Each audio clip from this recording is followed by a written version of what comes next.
situations, typing in all caps is perceived as inappropriate. 7. Always make an effort to use proper punctuation, spelling, and grammar. Observing these ensures clear expression of your thoughts or ideas.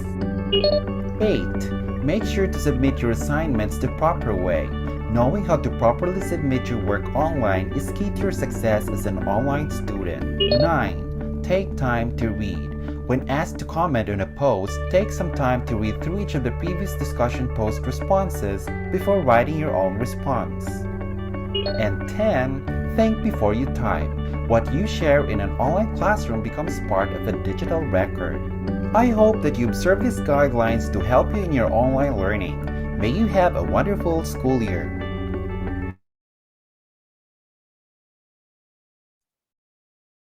All right, so good afternoon, class. Hello. Hello. Narinig niyo ba ako? Okay. Narinig naman. Naka-chat box naman. Okay, so again, welcome back again to our session. Okay, so we are about to tackle the core competency 8, which is prepare egg dishes. And core competency 9, prepare. Nawala si ano. Starch. Ayan. So, core competency ulit tayo ng discussion ngayon. Then, tomorrow, another 2 ulit sa session natin. And then, para ma-target natin by Friday, 2 na lang ang topic natin, no? 10, 11. O kaya natin tapusin tomorrow para, Ma'am Fe, Ma'am?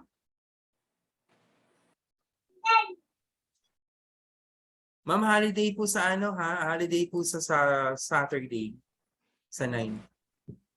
Gerald, naman ako. Yes po. Ano yung bag mo? Iiga mo. Ayan, sorry for the distraction ha. Sarado yung pinto. Ayan, anong plan, Ma'am Fe? Kailan natin i-distribute ang t-shirt? Friday? Friday, no? Pwede? Ma'am Fe, kaya ba today? Hindi ba kaya ng internet, Ma'am Fe?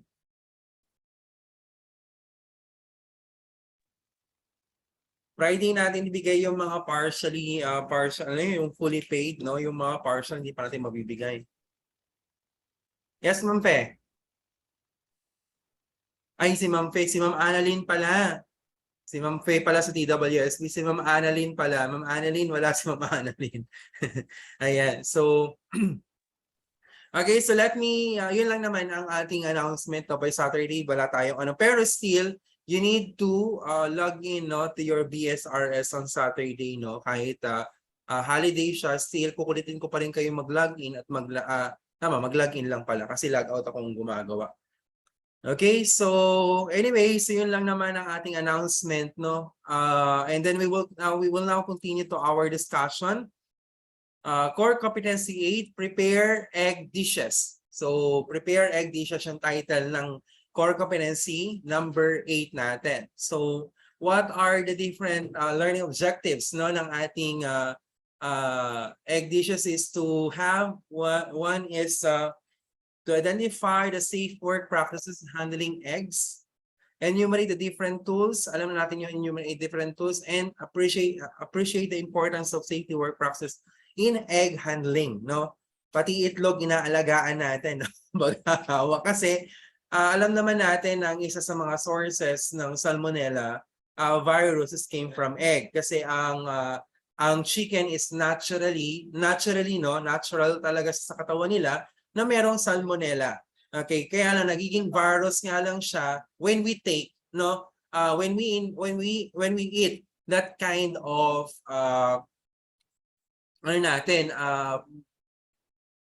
food, okay, and then nag-interact siya with our allergens na katawan natin. That's why delikado ang salmonella virus, no? Pero sa chicken, hindi naman siya delikado. Hindi naman ikinamamatay ng manok ang salmonella. Kaya lang, nagiging virus nga lang siya pag dumating sa atin. Pag tayo yung nakakain ng salmonella, nagiging virus siya sa katawan natin kasi iba yung composition ng microorganisms sa salmonella sa chicken, sa salmonella sa katawan natin. Okay? Kasi ang salmonella kasi is natural organisms ng manok kasi siya yung tumutulong sa pagbuo ng eggshell ng manok, no? After ma-incurred ng chicken yung either genes from the rooster or kaya naturally nagki-create siya ng itlog, no? Tumutulong yung salmonella para ma-harden yung eggshell. Okay, so kaya natural talaga sa manok ang salmonella. Kaya lang sa atin kapag nakain natin yun, hindi siya natural, no? Magkakaproblema yung ating katawan at we will have different illness, no? After na makain natin ng salmonella. Kaya importante na number 1 is hinuhugasan natin yung itlog bago gamitin or bago lutuin, at pangalawa, lulutuin natin yung itlog sa tamang temperature. No, I will teach you how to boil an egg, no, perfectly hard-boiled egg, pasteurized egg for your omelette.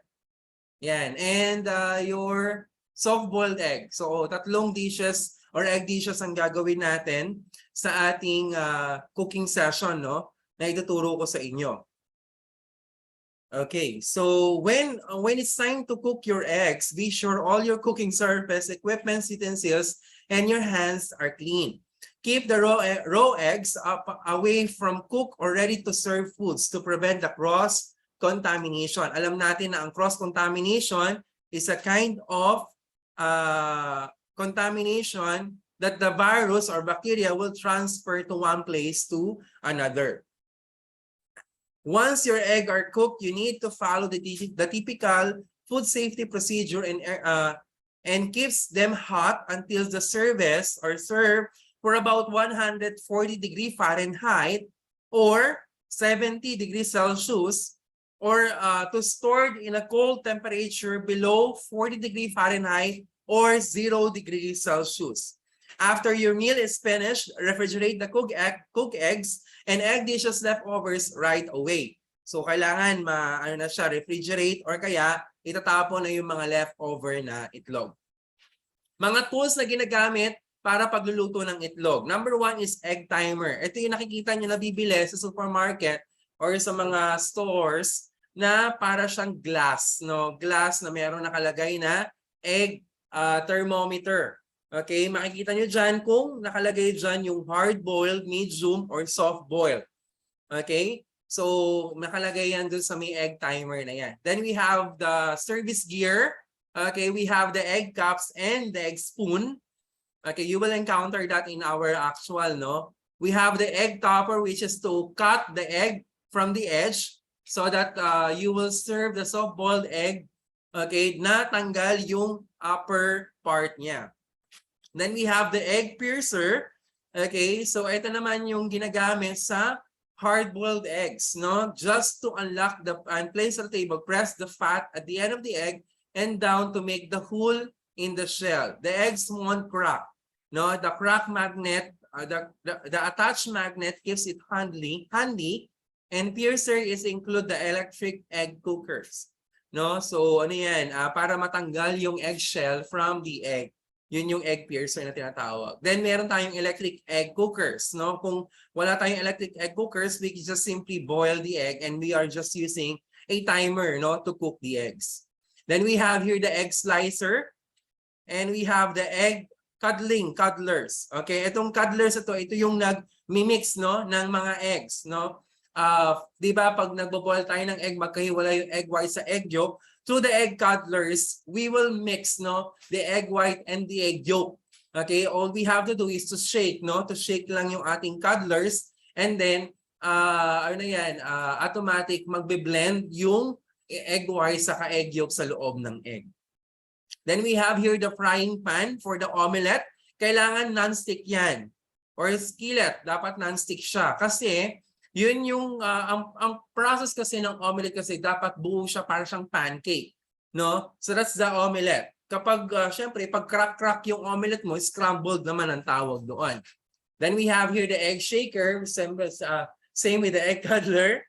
Okay, and we have here the egg container rings, no? Pag gusto nating mag-ring nung or mag-ground ng ating egg, no? So we can use the egg containment rings. Usually sa mga sandwiches natin yan na-encounter or sa mga burger station. Next natin is egg separator, which is used to separate the egg whites from the egg yolk. Then we have here the egg cracker to crack the eggs. No, hindi mo na kailangang ituktok sa flat surface or hard surface. Ay, Ma'am Teki. Wait lang, class. Si Zarina.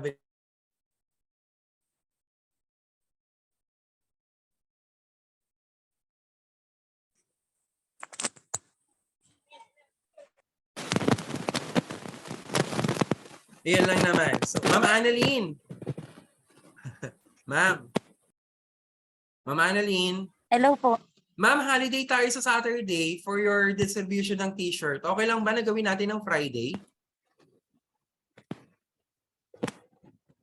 Baka po Monday na lang po.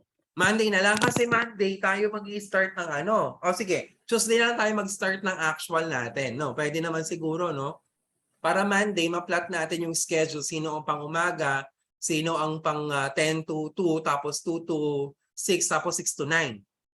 No po? Sige, sa Monday na lang natin, sa Monday na natin distribute. Tapos, yung mga nakikinig sa ating recorded lines, no, yung mga hindi pa po nakakapag-contribute for their t-shirt at hindi pa po bayad yung kabuuan, no, please, pakiayos na po. Dahil, wag kayong mag-alala kasi babayaran naman po ni Tessa yan sa inyo. Kaya wag na kayong problema na hindi mababalik sa inyo yung pera. Kasi una, mababalik talaga yung pera ninyo, no? Actually, oo, yun naman yun. Yun lang naman, ha? Okay, so next natin is egg microwave. Okay, let's continue our topic. No? Segue ko lang yun. Okay, we have here the egg microwaving. Ito naman yung is a kind of tool that we put the egg inside and then we use the microwave to cook the egg. Okay, then we have here the egg poaching. Okay, so pag sinabi ng egg poaching is we are using water, no, to cook the food. Okay, we have here the egg poacher or the silicone poach pods. Okay, so yan yung mga ginagamit. Yung usually ginagamit po ng ginagamit ng Jollibee is poach process kasi they are using steam, no, or water to cook their eggs.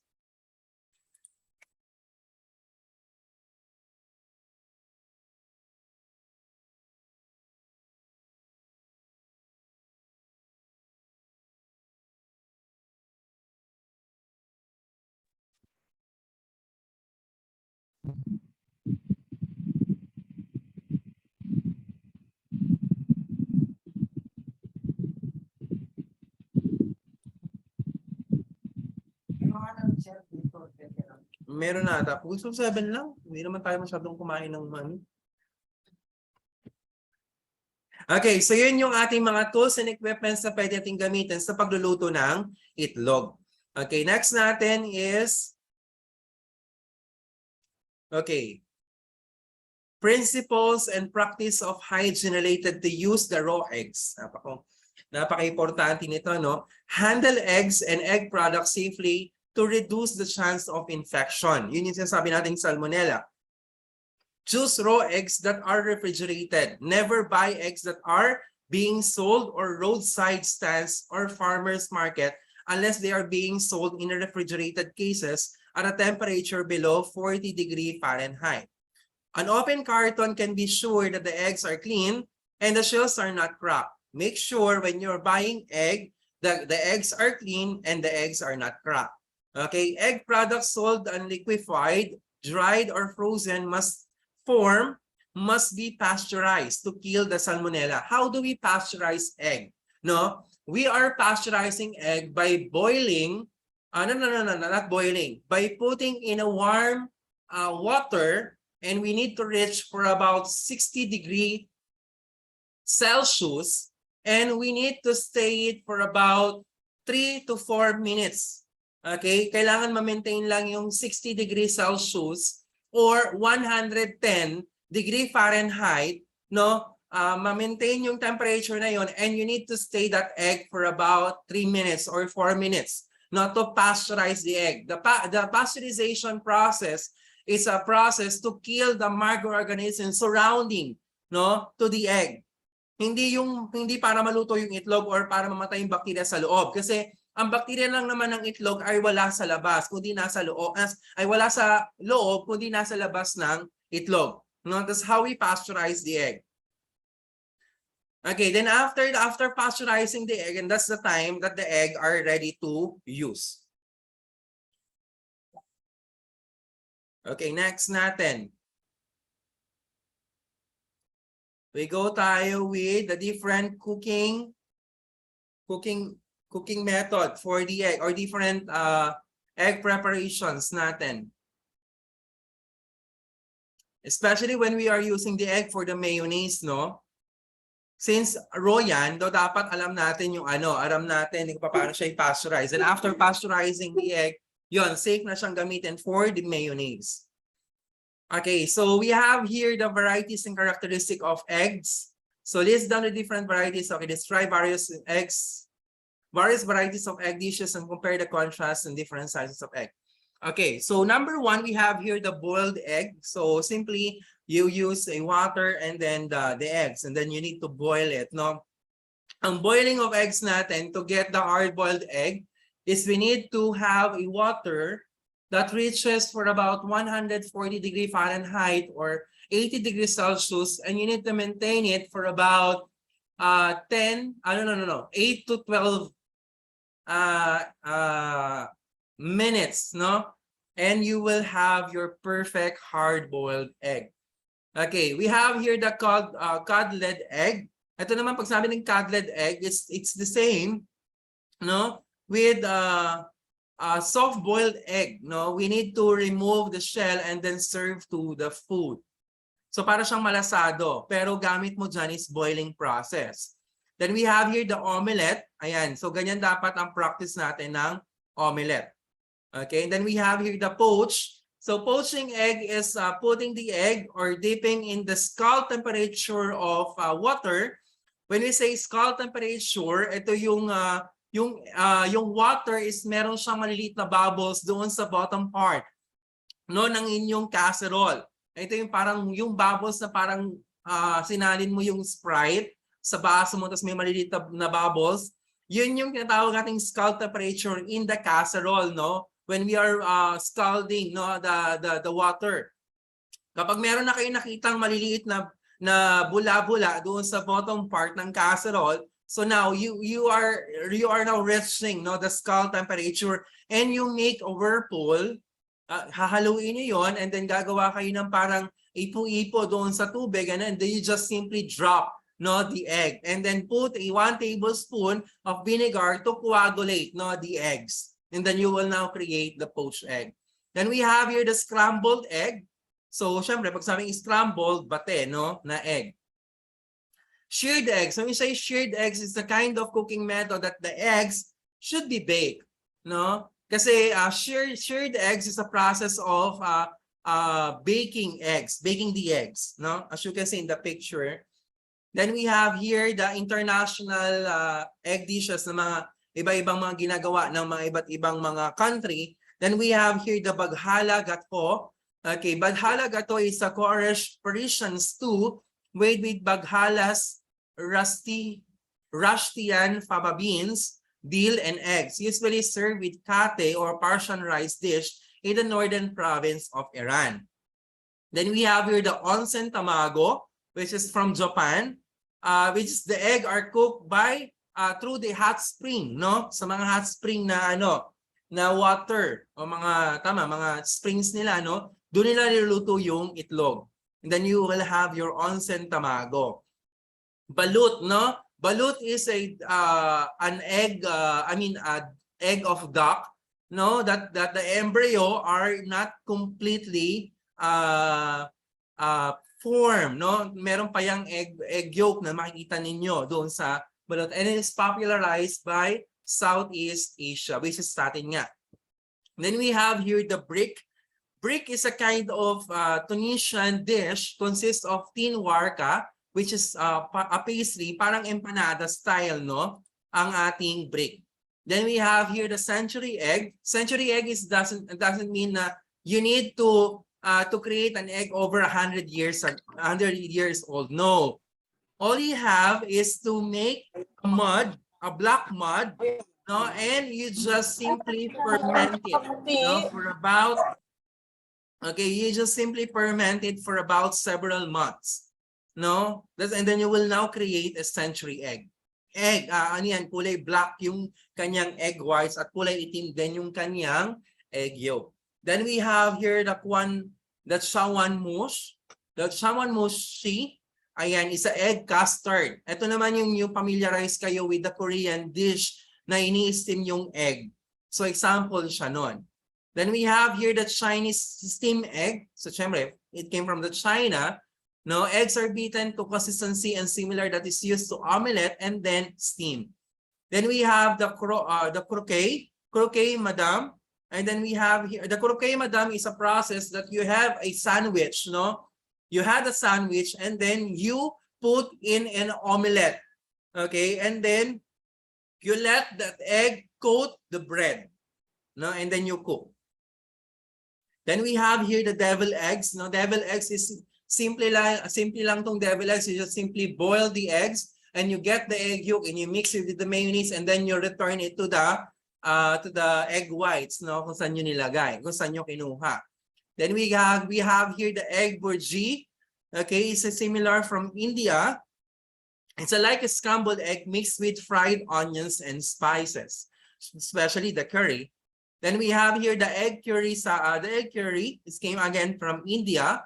We have here the egg butter, a mixture of butter and hard-boiled eggs. We have here the egg fuyang, which is cooked in China pa rin to, no? Eggs are stirred together with vegetables such as bean sprout and scallions.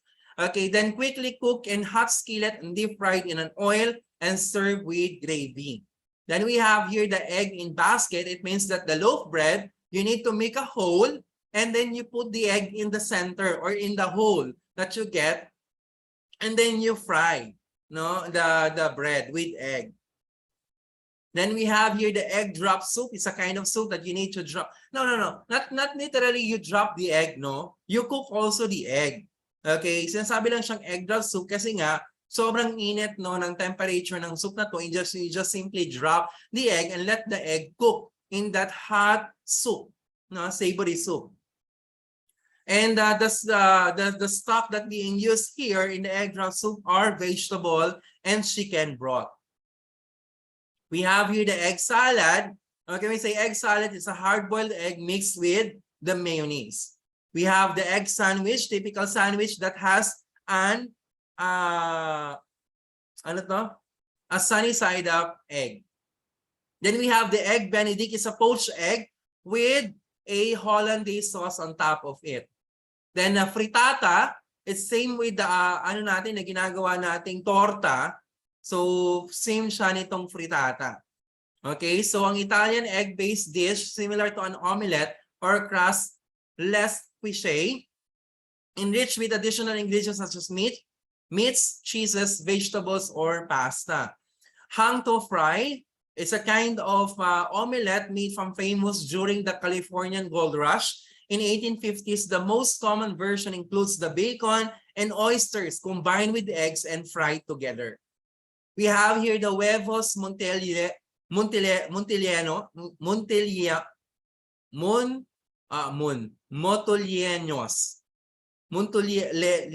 Basta yun na yun. Yes, Erickson. Hello. Erickson, nakamute ka. Ay, wala.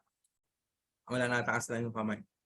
A breakfast food made with eggs or on tortillas with black beans and Chinese, often with other ingredients such as ham, peas, plantains, and salsa picante. Okay, so meron siyang cilantro, no? Next, huevos rancheros, eggs either poached in salsa or fried, served on top of corn tortillas and frijoles Toppings may include avocado slice, melted cheese, sour cream, and cilantro, etc. Then we have here the Indian omelette, a version of omelette found in Indian cuisine. The main ingredients are eggs, herbs, tomatoes, and spice that vary by the region. We have here the pedigree, a British corruption of Indian kitchi, kikdi. Okay, a dish consists of cooked flake fish, okay, sometimes smoked or hot duck, okay, boiled rice, parsley, hard-boiled eggs, curry powder, butter or cream, and occasionally sultanas. So sinaserve siya sa mga sultanas. Okay, next we have here the kuro tamago hard-boiled egg.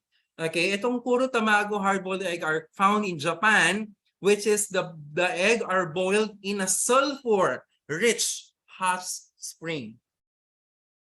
Okay, next we have here the lokomoko.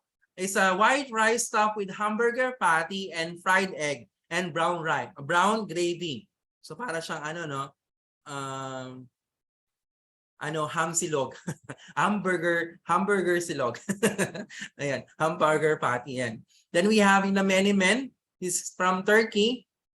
We have here the migas. It's a kind of egg and rice Tex-Mex mixture or dish. Then we have here the mirza kasemi, egg tandoori or kabod aubergine, tomato seasoned with garlic and salt and pepper. Then we have here the okonomiyaki, which is an egg pancake, which is an egg flour mixed cooked in a griddle with the various added ingredients having various style. Then we have here the pickled eggs, salted duck eggs, yun yung itlog na pula, which is we adopt the salted egg in China. China natin siya in-adopt, yung itlog na maalat. And then, syempre, pinagbuti na natin. Then we have here the scallop eggs, which is an egg with a scallop. Scotch egg, ito yung kwek-kwek, pero itong Scotch egg kasi meron siyang laman na ground beef or ground pork. Yun yung magiging pambalot ng itlog and then you fry. So yun yung Scotch egg. Ang pinaka tamang serving nito, dapat yung itlog niya is soft-boiled. Kapag in-slice mo yung Scotch egg, dapat runny. Runny yung egg yolk. Next, we have here the shakuza. Okay, then we have the smoked egg and strata. Then we have here the akashiyaki, which is from Japan, which is same with the takoyaki, Pero ang pagkakaiba nito, medyo mas maraming sauces yung takoyaki. Then we have here the tamago kakegohan. Medyo marami na siyang pangisyan. We have the tea egg, which is an egg fermented in a tea. Yung na herb, na dahon, Then we have your tok neneng in the Philippines. Ano ba naman yan? Tok neneng talaga yung meron talaga sa Pilipinas. Okay. At least may ambag, Philippines, And we have here the agofeta. Okay, ito yung medyo may matamis, A piece of bread, okay, with butter and sugar, and then you fry, Then we have here the ako, which in Malaysia. Custard pie, ito yung egg pie na nabibili natin. Divinity, ito naman yung maliliit na merang. Then we have the doce de ovos, which is in Portugal, the egg custard, egg tart, pios de ovos, ito yung merong kang cheese sa ibabaw. Then the kaish, masaya na yan, for Germany. And we have the kogel-mogel for Eastern Europe. Ito yung it's a kind of a cream, with thickened by the egg yolk. Okay, so yun lang naman. Then we have here additional mirang. Okay, and we have here, ayan, so we have here the os alalnige or ele flotante or floating island. Ayan, so it came from the mirang pa rin.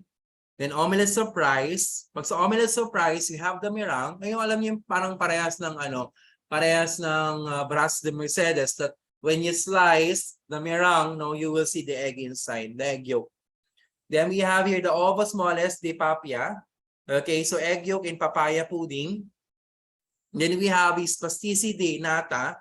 So egg with nata, with coconut. Then we have the pavlova. It's a cake, egg cake, and then we have the pindim, a baked dessert made chiefly from sugar, egg yolks, and ground coconut. Then we have here the Spanish omelette. Okay, so we have the different sizes and the weighing of the eggs, no? We have here the jumbo, which is weighing for about 71 grams. We have here the very large or extra large. We have 64 grams. And we have the large, which is 57 to 63 grams. Then we have the medium for about 50 to 56 grams. Small is 43 to 49 grams, and the peewee are small. Okay, egg. As you can see in the picture, you have the different sizes of egg with a specific or estimated grams, no? Na ang weight niya.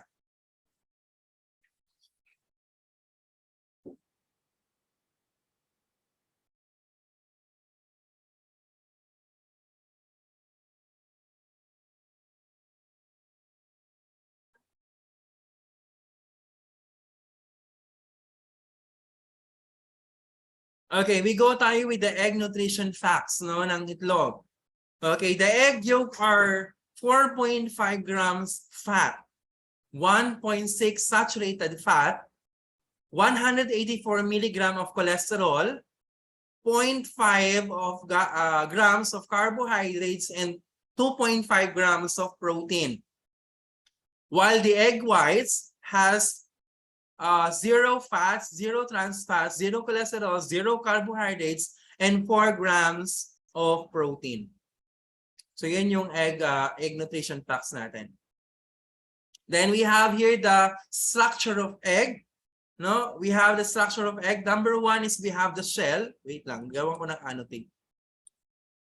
Sir, excuse lang po, baba ko na yun. Okay, sige lang. Sige lang, Erickson, go. Wait lang ha, annotate natin. Okay, we have here the eggshell. Okay, that's the first layer. The first layer. Then after that is the air cell. Ito po yung nakikita yung spaces between from the membranes, no, yung parang papel niya sa loob, no. Okay, and then the air. Yan po yung nagsisilbing air ventilation ng itlog, no? Na kung saan kapag once na mag-i-embryo or embryo yung yung egg, doon na siya ihinga, no? Doon na yung magiging space niya para mag-breathe siya ng ng oxygen. Then we have here the chalazae. Ito yung chalazae, ito yung nakikita yung kulay, di ba, yung may egg yolk, no? May egg yolk kayo nakita, tapos meron kayo nakikitang medyo makapal na parang part ng egg white na merong taling ganon. Yung parang may guhit na ganon. So that is the chalazae. Then we have, of course, the egg yolk, no? The egg yolk natin. And then meron kayo makikita sometimes na kulay pula or sometimes dugo, no? Doon sa itlog, which is for example, fresh siya. Tapos meron kayo pag-crack nyo na itlog, meron kayo nakitang parang medyo parang mapula-pula o madugo-dugo. So that is the germal disc. That's the start of the fertilization, no, ng itlog. Yun na yung mag-i-start na maging embryo yung itlog.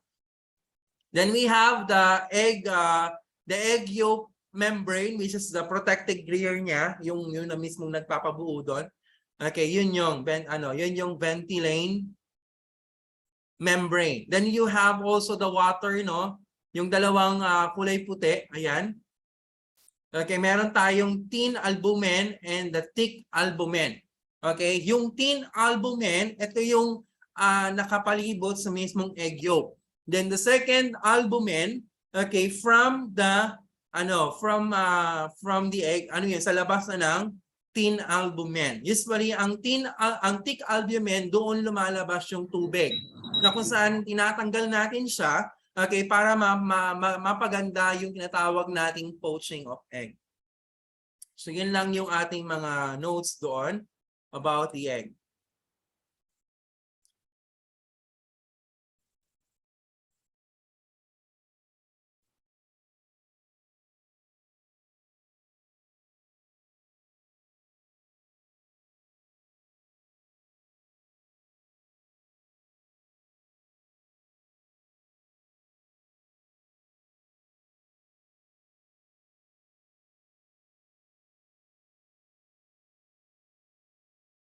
Market forms of egg that you can buy in the market. You can buy the egg by pieces or piece, dozen, okay, or flat, ibig sabihin 2.5 dozen, yun 30 pieces, no, sa egg tray. And you have the case or half case. Ito yung pag sinabing case, nakikita nyo sa supermarket na pang-dosihan. And then pag half case, yung pang-animan. Then you have here your frozen, which is the pasteurized. Ito yung naka-frozen na siya, no?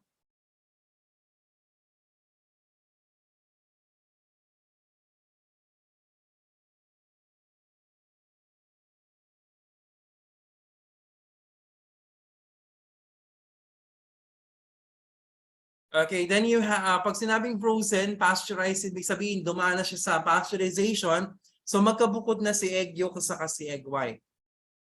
Then the egg yolk are added by 5% sugar, no, para hindi masira agad yung egg.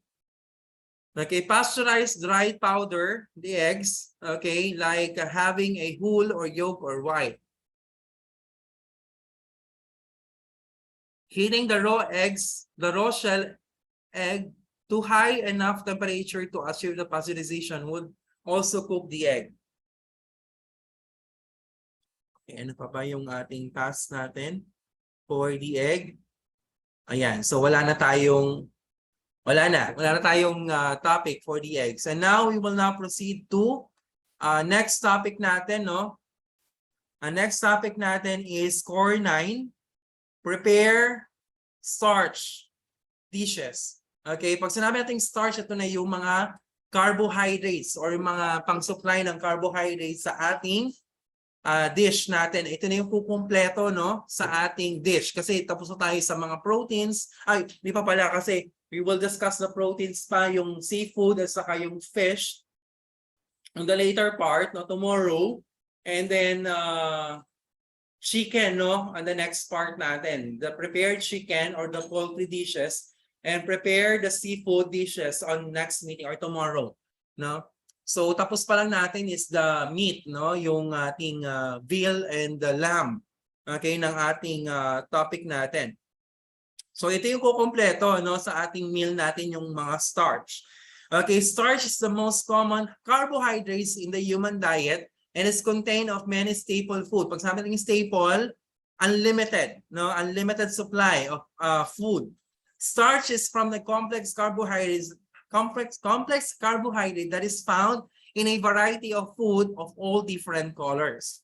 Okay, sources of starch, which is we can find the starch in the cereal grains, including the corn, wheat, rice, grain, sorghums, and oats, legumes, and also in the roots or tubers like potato, sweet potato, arrowroot, and tropical cassava, which is yung kamuting kahoy, okay, plant.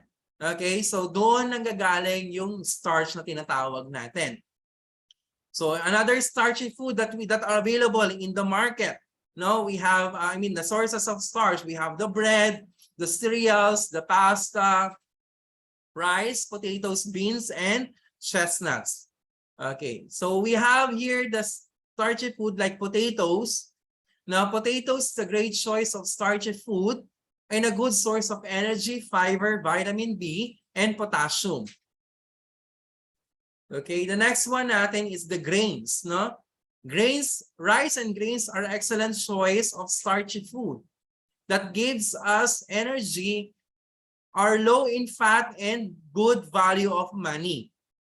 So ano yung mga iba't ibang mga rice and grains na available? We have here the couscous, we have here the bulgur wheat, all kinds of rice such as quick cook rice, arborio, basmati, long grain, brown rice, short grain rice, and wild rice. As well as the carbohydrates rice and grains contain. What are the content of the rice and grains? It contains protein, fiber, and B vitamin. Okay, another source of starch is the bread, especially the wholemeal, granary, brown, and seeded varieties. That is healthy choice of to eat as part of the balanced diet. Example like whole grain, whole wholemeal, and brown breads give us the energy and contains a B vitamins, vitamin E, fiber, and wide range of minerals. Pasta, okay, is another healthy option to base your meal on. Ibig sabihin to use the starch in your meal. Okay, it consists of water, wheat, B vitamins, iron, and small amount of sodium. Okay, we have different type of pasta that we can use in the preparation. We have here the fusilli, rote, penne, celiantani, spaghetti, gomiti regati, farfalle, fettuccine, and conchigli. So yan yung ating mga pasta na common na ginagamit natin. Another starch na pwede natin gamitin to our meal is the cereal products. Okay, because these are whole grain cereals that can contribute to our daily intake of iron, fiber, B vitamins, and proteins. What are sample of cereal products? We have the oats, barley, rye, rice, and wheat products. So you can see in the picture, we have here the corn cereal, we have here the rice, the rice, rice pa. Okay, corn cereal, yan, nakikita nyo sa corn flakes, yan. Then other classifications of starch, we have here the native starch. Native starch refers to the starch was originally derived from its plant source, depending on whether they are obtained from maize, wheat, potato, or pea. Native starches presents different characteristics according to the size, structures, and starch granules, and depending on their amylose and amylopectin composition. Native starch are sample ng starch na meron tayo like cassava, flour, potato flour, arrowroot flour, no? Yam flour. Ayan yung mga flour na yan, those are native starch, which is you can create no manual. Kaka-start lang po ba? Kanina pa po, Jeff. Kanina pa tayo. Siguro naka 45 minutes na ako nagdi-discuss. Ano? So yun yung ating native starch natin. Pag sinabi naman nating modified starch, these are starch that has additional chemical or physical agents. No? Kagaya for example, ng self-rising flour. When we say self-rising flour, it is a kind of flour that has a mixture of baking powder and salt. All you have to do is to mix it with the liquid ingredients, and then instant you can now make a cake. So yun yung tinatawag nating modified starch. Then meron tayong slowly digested starch, which is example natin yung pasta, no? It's a kind of slowly digested starch. Ibig sabihin, medyo mabigat itong starch na to, na kung saan matagal ma-maintain siya sa stomach natin at matagal yung kanyang digestion. Parang may feel natin na busog pa tayo kahit na kumain na tayo kayo ng umaga pa. But still, it can gives you a feeling na busog ka pa. No? Because these are starch that has contained 500 to 20,000 molecules of glucose connected together in a straight chain. Now the chain twists into helix, and the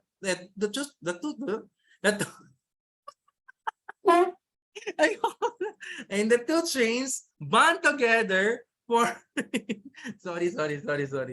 forming a structure that resists the digestive enzymes trying to break the glucose molecules apart. So kung may process siya, no, so mas matagal yung kanyang tunaw sa tiyan natin because of that kind of starch natin. Siyempre, kung meron tayong slowly digested starch, meron din tayong rapidly digested starch, which is the amylopectin is significantly larger than amylose. So which is structure made up of millions of glucose molecules that branch out from the crystalline structure. Glucose units are easily cleaved during the digestion, which makes it digestible starch. Example is rice. Next, resistant starch. These are starch that cannot be digested by the body. No, it can use in the food but not too much. Kasi these are kind of chemical, okay, or processed food that can be added to the food to add a weight or to add a carbohydrates, but still it will not digest by our stomach. Or the stomach will just resist. This is starch, okay, and then we easily digest it, or the stomach digests it, and then magiging waste material na siya. Then we have here the RS1 until 4. Okay, greatest sources of starch resistant. Ang dami pala. Okay.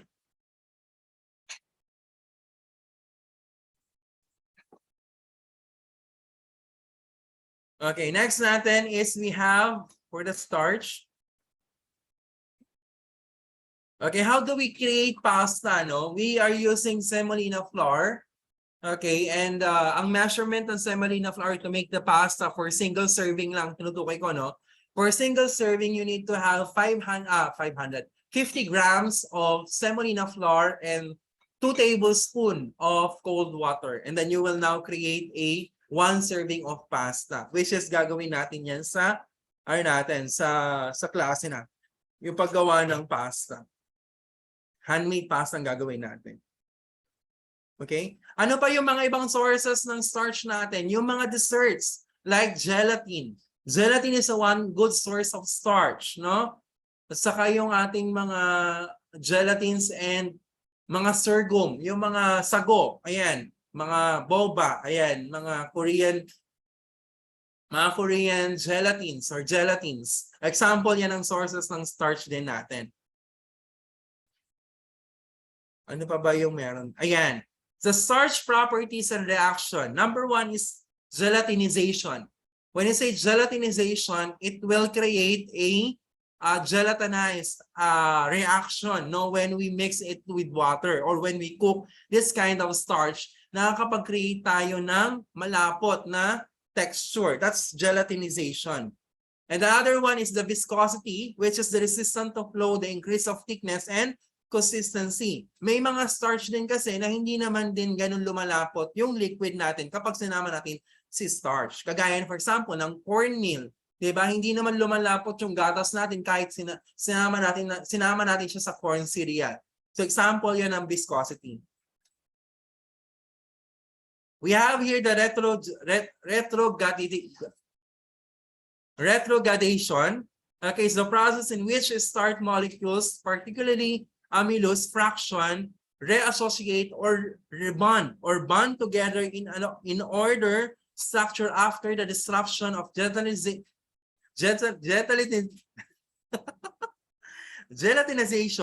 ultimately crystalline in order appears. Ito naman yung ginagamit natin sa mga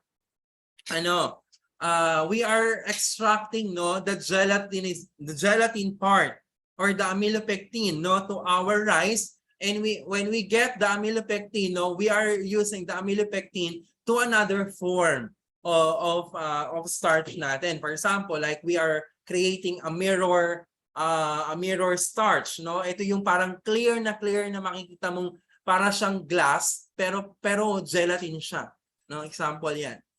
Then we have here the syneresis. Okay, syneresis is the oozing of liquid gel when cut and allowed to stand. Like example, like baked custard or jelly, the oozing of liquid form rigid gel, sometimes called the whipping. So we have different examples of syneres natin na ginagamit. We have here the pudding, jellies, custard, gelatin, and agar. Okay, na nagbibigay ng oozing effect sa ating pagkain. Okay, then we have here the dextrinization. Is the process of forming the dextrin. Dextrins are partially hydrolyzed starches that are prepared by dry roasting. In home kitchens, dextrinization is achieved by toasting a flour or polvoron, rice flour, kare-kare sauce, and the bread slices for breakfast. That's example of dextrinization. Then we have here the hydrolysis. Starches undergo hydrolysis during the cooking or pressing and during the storage of food, where a chemical reaction in which molecular linkage is broken and a molecule of water is being utilized. Pag sinabi natin hydro, water. Okay, next. Ano daw yung function ng starch sa pagkain? Number one, they can be a thickening agent. Okay, second is the stabilizer. Next is giving moisture and gel-forming agents. They can also bind the food and package the food, which is complete meal na tinutukoy natin, and it gives flavor.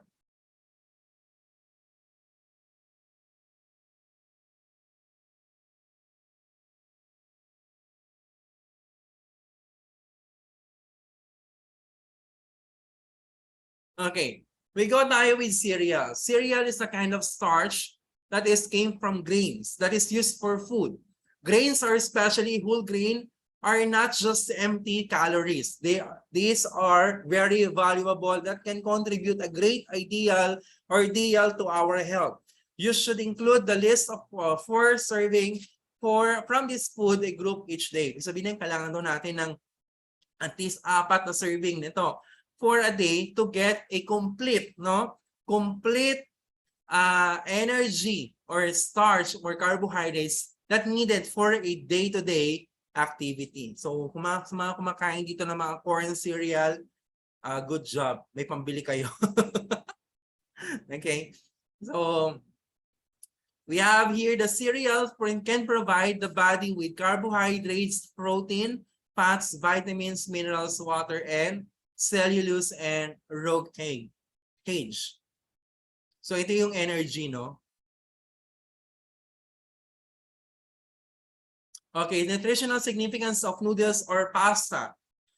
Okay, or alimentary paste. So it gives water, protein, fats, carbon, calcium, phosphorus, thiamine, riboflavin, and niacin. So yun yung kayang ibigay ng pasta sa atin. Meron pa ba?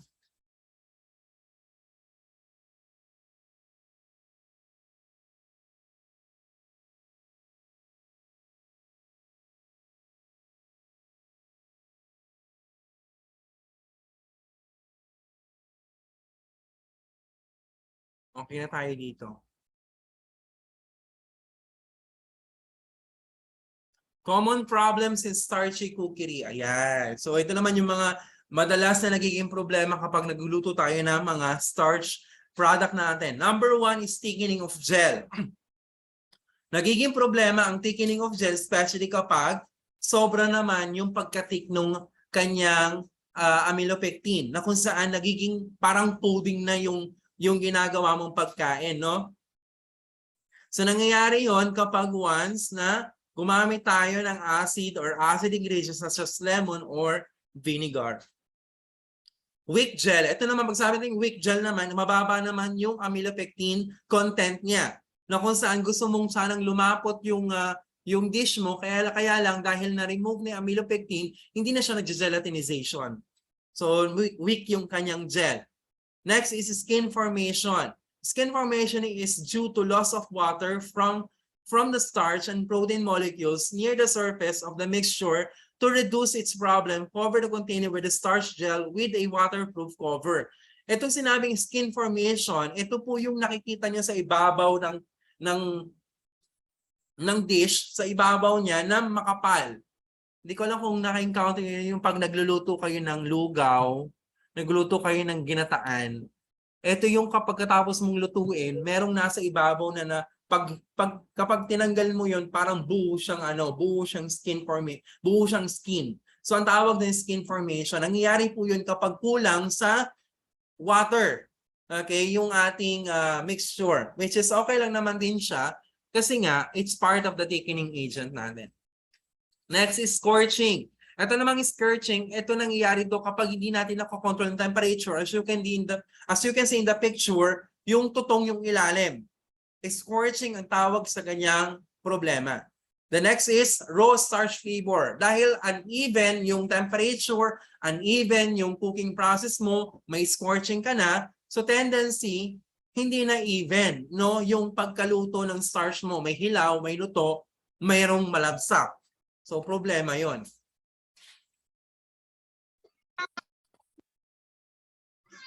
Okay, when we are cooking pasta, you need to prepare a casserole with water. Okay, you need to put the water, then after that, you put an oil. Okay, huwag niyo muna siyang lalagyan ng salt. Kasi, ang salt kasi, it gives cold temperature to the water. No? So, mas matatagalan yung pagkulo ng tubig kapag may salt na kayo nilagay. All you have to do is to boil the water with oil, and then when it start boiling, doon na kayo maglagay ng salt. Okay, kasi kapag nilagay mo yung tubig, mantika, tapos asin, mas matagal yung pag-init ng tubig kasi nga malamig nga yung salt. Nabablock ng salt yung temperature no ng tubig. Okay, so kung gano'n man yung ginagawa nyo, palitan nyo yung ganong practice kasi una, sayang sa kuryente kung gumagamit kayo ng induction at sayang din sa gas kung gumagamit kayo ng gas. Yes, Edwardine, may attendance tayo. Ayan. Okay, and next natin is we are cooking the pasta, no? You need to see the label. Doon sa label kasi merong instruction kung gaano katagal yung cooking process mo. Pero usually, when we are reaching the al dente, no, we just simply cook the pasta for about 7 to 12 minutes.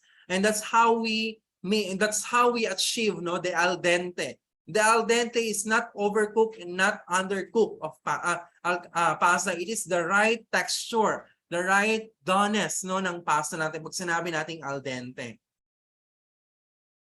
Ayan, we have here different pasta. No? We have rotini, spaghetti, asini, ay, alam mo niya na yan. Ayoko nang sabihin yan.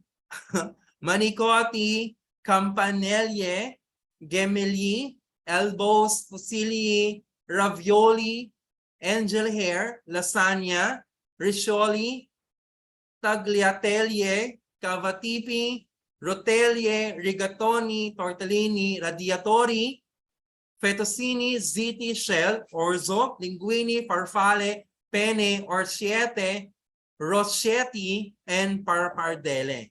So yan yung mga pasta na common na ginagamit sa industry natin. Okay, so okay na tayo sa cooking of pasta.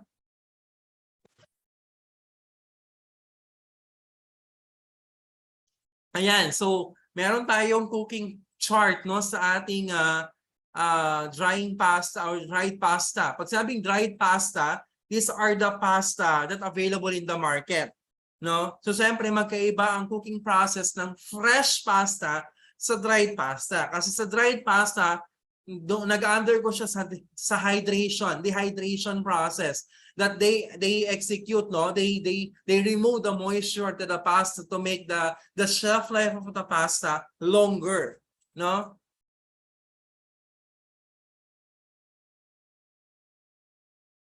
Ayan, sabi ni Joanne Hamakyo Soriano, may question siya. Sir, bakit sabi po hindi daw po dapat lagyan ng oil? Thank you. Okay, ang oil kasi will ang purpose kasi ng oil is para hindi magdikit-dikit yung pasta because the oil will be the conductor of the gelatinization of pasta. That's why we need oil also to cook the pasta. Ayan.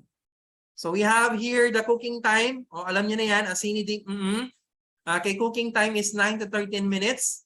Capellieni, 9 to 11. Basta importante, babasahin niyo muna yung label. Sa label kasi nakalagay kasi doon yung cooking time niya. So magkakaibang klase ng pasta, magkakaiba ng cooking time yan.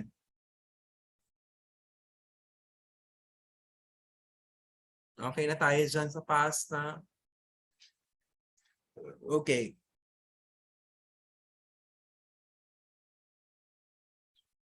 Meron pa ba?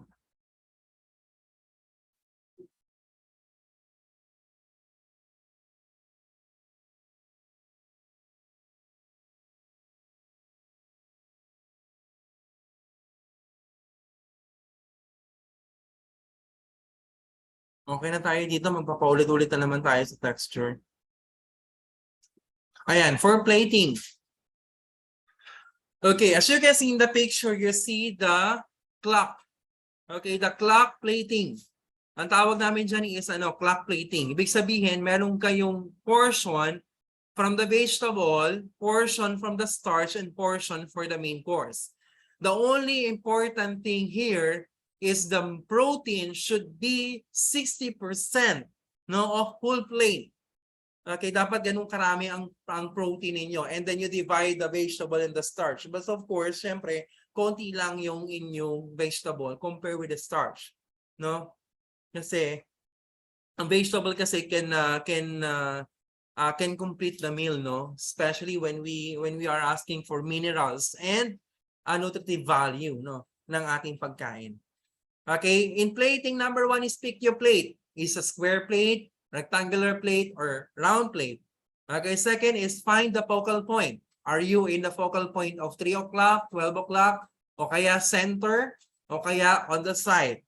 Then create a clock. No, you imagine the plate that has a clock. Okay, and then you put the plate, you put the food based on your focal point.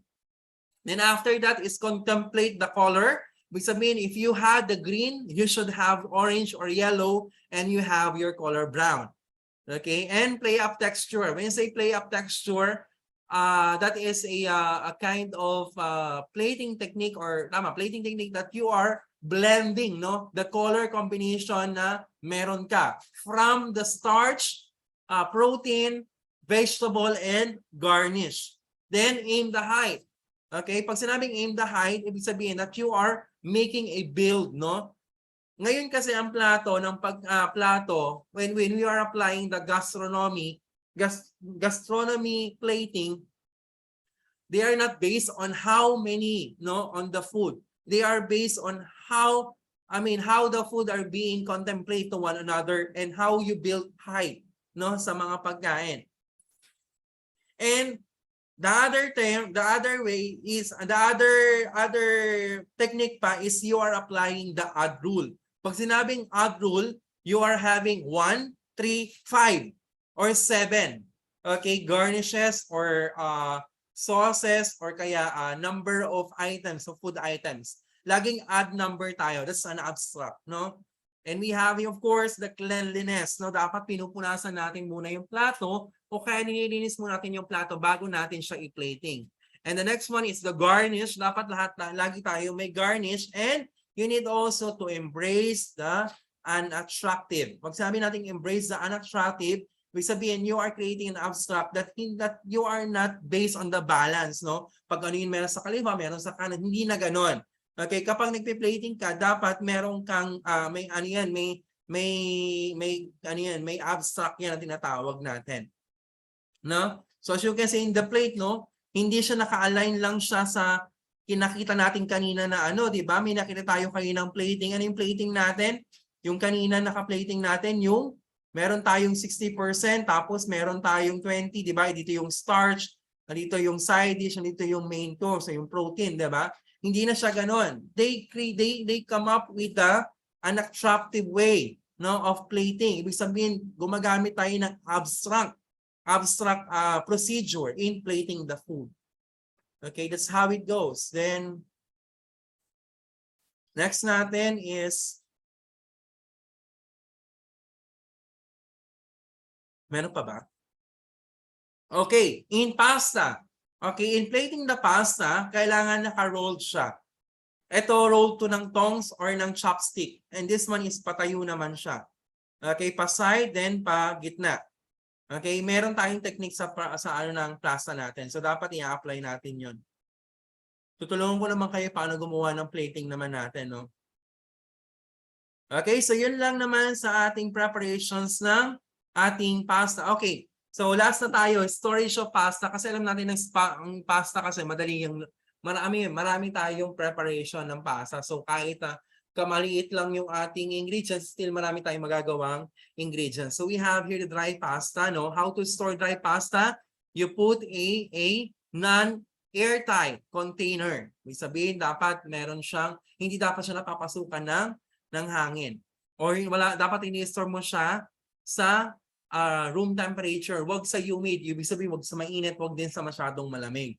Next, we have here the cooked pasta. Okay, you can use the colander and then place into microwavable and then label. Usually, the cooked pasta will last for about 1 to 2 days. 1 to 2 days only. Okay, and in order for you to maintain the quality, you need to put in a freezer. Okay, the next one natin is fresh pasta. Okay, so kailangan ma-frozen siya lower than 180 18 degrees Celsius. So medyo mainit na yan. Medyo malamig na yan. Okay, and then frozen pasta would last for about 8 to 9 months. Yun lang. So yun lang yung ating mga discussion for the starch. Ayan. So we will have additional lecture for tomorrow. Medyo mabilis ba? Okay, so can I ask everyone to turn on their cameras? Ayan, for us to have a picture, no? Second class na natin ito. Ma'am Faye, di ka na ba naiinip? How about si Mary Grace Makabuta? Si Ombay, okay ka lang ba? Ayan. How about the others, no? Can I ask, sir, may attendance na po ba? Yes, kanina pa. Ayan. Okay, so can I ask everyone to turn on their cameras and to have a picture in 3, 2, 1, smile. Okay, thank you so much. And yeah, I will send the recorded lines mamaya, no? Para sa ating mga classmate na hindi naka-attend ngayon. Anyway, thank you so much. Okay, for tuning us for today's lecture. And always remember, you are loved, accepted, and valid. Bye. Thank you po, sir. Thank you. Thank you po, sir. Thank you.